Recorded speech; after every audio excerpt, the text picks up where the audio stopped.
Alright, so we're all ready to start writing apps for Android, but we should probably start by answering the question, what is Android? Now, Android is often considered to be an operating system, but it's also a software stack that consists of an operating system, Linux, and a framework for developing applications. Now, it also includes a number of key applications, such as contacts, that reflect its purpose as a mobile platform. Android was originally written by a company called Android Incorporated, and Google bought that company in 2005. Now, it's usual to think of Android as being developed by Google, and I tend to talk about Google a lot in this course, but Android is in fact maintained by the Open Handset Alliance. So rather than releasing Android as a proprietary system when they bought Android Incorporated, Google got together with a number of other companies to create the Open Handset Alliance, the OHA. Now, at the time I'm recording this video, the OHA has 84 members who are all committed to keeping Android open source. So you can actually download the complete source code for Android and modify it if you wish. There's actually a link to get the source on the homepage of the OHA. And I'm just going to bring that link up on the screen now. Again, the OHA, Open Handset Alliance. You can see there's an option there to get the source code. There's also a link there to get the SDK as well. Now, the homepage is a little bit misleading because the most recent entry in the What's New section over here actually has a date of July 18th, 2011. And that would give the impression that not much is happening with the OHA, but that couldn't be further from the truth. You're taking this course, so you probably know that version 8 of Android, codenamed O, was released in 2017. A new version of Android is actually released every year. Android and the OHA are very much alive. Now, you can learn more about the OHA by clicking on the Alliance menu item at the top of the page. Now, clicking on Members, as I've done there, shows the current members of the OHA. And if I scroll down, you can probably recognise some of the names of these companies that are actually part of the OHA.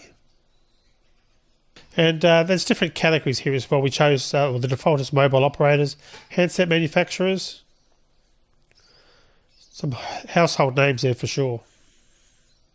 Asus Tech is one, Dell is another, Fujitsu, some quite well-known companies, NEC, LG, and so on. Now, I'm not going to spend time in this video going through it, but the Android menu also is well worth a read to get an overview of the thinking behind Android. Now, I suggest that it might be useful for you if you're on this page to actually watch this video. It's quite a useful video and have a bit of a read there.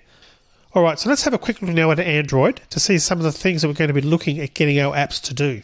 Now, for this demo, I'm going to be using an Android emulator or virtual device. And we'll be looking at how to create virtual devices a bit later in the course, but think of them as basically a way to run our apps on a wide variety of phones without having to buy loads of devices, because it's all actually done as a virtual machine, which means it's running on your computer. Now, in fact, when Google released Android Studio 3, they also updated the emulators. Now there's also a couple of emulators that include the Google Play Store. And what that means is that you can install just about any apps from the Play Store onto your emulator. And I'm going to be discussing that in more detail when we come to create our own emulators, but it's something that developers have been asking for quite a few years now. Alright, so I'm going to switch over now to an emulator. You can see that I've got it running, and we can see that it looks like a real Android phone. Now at the bottom are these three soft keys, and that you'll find those on just about all Android devices these days. Now, some manufacturers do replace the middle button with a physical key rather than having it on screen, but the function's the same. Now, the triangular button on the left over here, that's the back button. On some devices it appears as a curved left-pointing arrow and rather confusingly can appear on the right-hand side of the screen instead. The back button, though, is used to go back to a previous app, dismiss dialogues, cancel menus. Basically, it just goes back to what you were doing before. And just to see what I mean there, I can come over here to click on to get into our list of apps. I can choose Gmail. And then I can click on the back button to go back to the list of apps. Now, the middle button down here, that's the home button. And as I said, some manufacturers use a physical button for that instead. And this button takes you back to the home screen. So if I run Gmail again, and then press the home button, we end up back on the home screen rather than the apps list that we got when we clicked on back. Now, it's got another function too. If you long tap, so hold it down basically, it launches the Google app. You can see that that's come up there when I've done that. Now I don't want to set up the Google Assistant at the moment, so I'm going to click on back there to get out of that. And we're going to need another app running for this next bit, so I'm going to launch Google Maps as well. So I'm just going to go to the home again and click on Maps here and open up Google Maps as well. Now the square button on the right over here has various names, so you'll find it referred to as the Recents button or the Multitasking button, or even sometimes the Intents button. Now before I tap it, one thing that may not be obvious is that pressing back or home doesn't close an Android app in the same sense as closing a program on your PC. The app is still running and you can bring it back to the same state it was when you dismissed it. Now the Recents button shows all the apps that are still running, and if I click on that now, so you can see here that I've got Maps going as well as Gmail, and you can actually close an app completely by clicking on the X up here at the top right, but Android will actually take care of closing the oldest apps for you if it needs to use the memory for something else, so there's generally no need to do that. What I'll do instead is tap Google Maps, and when I do that, that brings it to the foreground. Now you can scroll through the list of recent apps, so to demonstrate that I need a few more apps running so we've got a decent list to scroll through. So I'm going to go back to the home screen using the middle button and go into apps, and we'll start by launching Calendar. Now back will take me back to the list of apps, and this time we're going to select Photos. Now that's a bit boring because I haven't got any photos on this emulator, so I'm going to go back one more time now. This time I'm going to start the YouTube app. Okay, so we've now got a few apps running, and I can view them all by tapping that Recents button again. Now all the apps I've just launched are stacked up with the most recent on the top of the pile. You can see down the bottom that that's YouTube. Now this is much easier to do on a physical device. Using an emulator will take a little bit of getting used to because the mouse pointer doesn't quite behave the same as a finger on a touchscreen, and hopefully I won't accidentally touch an app while trying to scroll through them.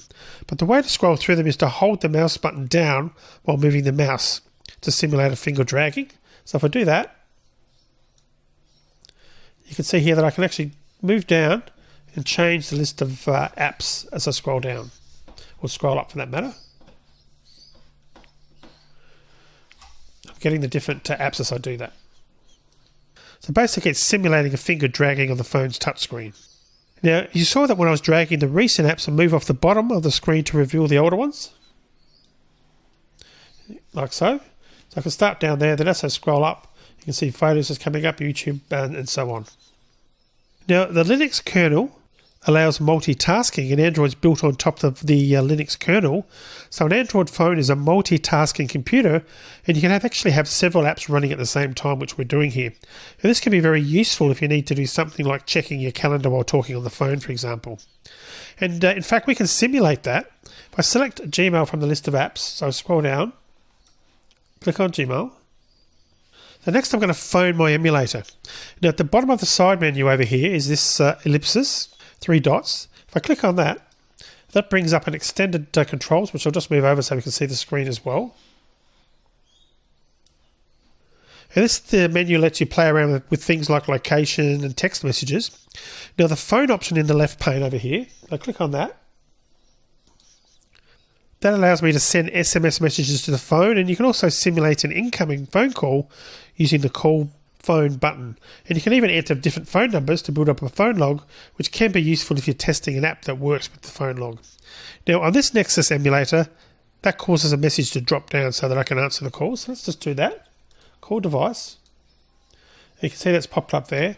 I can come over here now onto the device and click on answer. Now, you can't really have a phone conversation with the emulator, but the emulator is now behaving like a real phone that's in a phone call. So without hanging up the phone, I can tap on the Recents button and go back to my email and view that. Now, there isn't much in this email because I'm using a test account for this demo, but it can be useful to check some details in an email during a phone call. Alright, so now that I've checked my email, I can tap the Recents button again and go back to the phone call. And obviously if that was off the list, we could scroll up and down to find it and just click it to actually bring that back on screen again. So that's pretty neat. The Android phone that fits in your pocket's more powerful than most desktop computers from just 20 years ago. Now, there is a slight oddity sometimes with simulating phone calls on the emulators at the moment. When I tap the red floating action button down here to end the call, the extended control menu sometimes doesn't seem to update. It thinks there's still a call in progress. So tapping the button in there will end the call, but in this case it has actually worked okay. But if you get a problem there, just tap on the button over here to end the call. It's not really a big problem, just something to be aware of when you're testing how your apps behave when something like a phone call happens. Now, the phone app, by the way, doesn't appear in the recents list after you end a call. So when I tap the recents button again, you can see that it's actually disappeared. There's only the apps I had running before the phone call came in. To get back to it, we need to tap the home button and click on the blue phone icon here. Now, I haven't got any favourites saved, but the middle tab, this one here with the clock icon, shows the time and duration of the quote-unquote call I just received. And I can even simulate an outgoing call by tapping the phone icon on the right over here. And that simulates, as I said, an outgoing phone call. Of course, it's not really going to make a phone call, but it's a great feature, again, when testing your apps. Alright, so I'm going to hang up the phone. Let's hang up that call now. So let's have a look at split screen mode. Now, a new feature that was introduced in Android 7, Nougat, is split screen mode. Now, as I said, don't worry if you haven't got an Android 7 or later device. All the apps we're developing this course will run on all devices from Android 4.2, that's Android Jelly Bean onwards. Now, you won't be able to use split screen mode on earlier devices, but it's still useful to see what it is. Now, some Samsung devices have had split screen for a while, but it's now part of Android itself, which means that all devices from Nougat onwards will be able to use it. Now, you need one app already running to go into split screen mode, and I've already got the phone dialer on the screen, so we'll use that for this demo. Now, with that running, which it is, we're going to long tap over here on the recents button. And again, on a phone, you'd be holding your finger on it. In the emulator, I just held the mouse button down until that happened. Now, on phones that have got soft buttons rather than physical devices, the icon changes to show you that you're in split screen. So instead of just a square, it shows two boxes inside the square to represent the two apps running, and that's what you can see down here. Now, I can scroll through the list of apps down the bottom now and tap the one that I want to open in the other half of the screen. Again, I can just come down and select them like so. Now, some apps can't support running in split screen, so you may see a message over those apps informing you of that. But I can scroll down and select, for example, the Gmail, click on that, and I can have that and the dialer running together on the device on screen at the same time. So again, that's pretty neat. And it's also possible to copy and paste between the two apps, but not all apps actually support that. Now, the bar in the middle here looks like it lets you resize the apps, but at the moment anyway, it's just used to close one or the other by dragging it over the app you want to remove from the screen. So I'm going to drag it to get rid of the dialer, so we're left with just Gmail. Like so. We're back in single view mode. So we've now got the one app running, and the recents button is now changed back to the single square again. Okay, so let's have a look at some of the things we're going to be learning how to add in our apps. Now, at the top of the Gmail app is a toolbar with a settings menu on the left and a search button on the right. So there's the settings and there's the search. Now, this settings menu, as I click it, produces a navigation drawer. And in this course, we'll see how to create these as well as implementing search in our apps. Now, to dismiss the navigation drawer, we just swipe to the left. Now, some older phones have a physical settings button instead of the settings 3 button icon appearing on the toolbar. It works in the same way. Just be aware that if you create an app and the settings icon doesn't appear on the toolbar. Now, it's also possible to have a more traditional menu on the toolbar, and we'll be learning how to create menus before we get into navigation drawers. Now, the brief instructions at the top of the list of the emails looks like a snack bar, this one here. These were introduced with Lollipop and Material Design, but are available now for all Android versions dating right back to version 2.1. And they're similar to the toast messages that pop up briefly on the screen, but you can also add actions to them, which makes them more interactive than the old toast messages. This one has just a simple button to close the snack bar, but you can also swipe them off the screen like so. Now, the emails appear in a list, and we can create lists like this using either the list view widget or a more recent replacement called a recycler view. Now, the recycler view is more flexible, but you can't tell by looking at the screen which one is being used here. So we're going to learn how to use both in our apps anyway. And we'll also see how to use this floating action button. This is the circular button at the bottom right of the screen, and that should be reserved for the primary function that users would perform from any particular screen, and here it allows a new email to be entered. Now I can scroll through the list of emails. I'll just go back now. And as I do that, the recycler view is taking care of things for us, or the list view for that matter, because again we're not sure which one's being used here. Now I can also tap on an email to read it. And we're going to learn how to respond to taps and long taps in our apps. We can also add buttons to the list, like the star next to each of these emails over here, and that marks them as a favourite. Now by the time you finish this course, you'll have learned how to create all these effects and a lot more, which is pretty cool. Now Android devices can also determine their location, and they do this in two ways. The most accurate is by using the built-in GPS module if the device has one. Now that allows the phone to be used as a GPS device, and apps such as Copilot are as good as dedicated GPS devices for getting directories while driving. And Google Maps also has the advantage of being free, and also makes a pretty good GPS navigator. Now, not all the emulators have things like Google Maps installed, and that's why I chose the API 26 emulator. At the time I'm recording this, YouTube isn't installed on the API 25 emulators. Now, the other way that Android devices can check their location is using the Wi-Fi or mobile phone location, but this is far less accurate. Wi-Fi in particular can be way out because it only reliably knows the location of your connection to the internet. Now, the phone cabinet in the street, in other words, which could be a mile or more from your real location. Right, so I'm going to go back to the home screen now, and let's just launch Maps by clicking it over here. Now the first time you launch it, whether on an emulator or a real device, you have to accept the terms and conditions, but I've done that already, and again that's pretty standard for a lot of Google apps. So alright, the emulator's got a default location. We can change that from the extended controls menu that we just used to make a phone call. So I can come over here and click on location, and I can tell the emulator that it's in Adelaide. Now the longitude, let's type that in first. Let's choose in the longitude and latitude for Adelaide. The longitude is going to be 138.601. And the latitude, we need to set that to minus 34.9285. Now I can tap on send. That sends the new location to the device. And it's important to make the latitude negative. Adelaide's south of the equator, and if we leave it positive, we end up in the sea.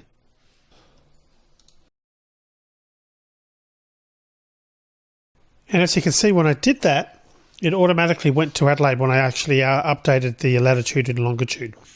Now, you can also simulate the device moving either by typing in and sending new coordinates or by loading a set of coordinates stored in a GPX file. So I'm going to load a file using the Load GPX XML button down here. I'm going to select the file that I've already got here, adelaide.gpx, and open. So once I've done that, I come over here and click on the play button, and when I do that, the coordinates are sent to the device just as if we were coming from a real GPS module. You can see Google updates. Google Maps is updating as we do that. And as you can see, it also tracks time as well as location, so the speed varies, just like it would if you got out of a car and started walking. Alright, so that's the GPS demonstration.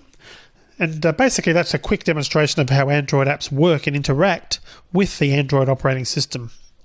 Now in the next sections, we're going to start off with a simple app to get the hang of using Android Studio to develop apps, and then we're going to build up to create more complex apps involving databases, Google Maps, REST services, and more. And there's also a tutorial section coming up. Now, if you already know Java or Kotlin, depending on which course you're watching this video in, then feel free to skip those videos. But if you're new to the language, the tutorials will actually give you the basics. And you'll find the tutorials in section 4. Alright, so in the next video, we're going to download and install Android Studio, which is the tool you'll need to start creating your Android apps. So we'll see you in that next video.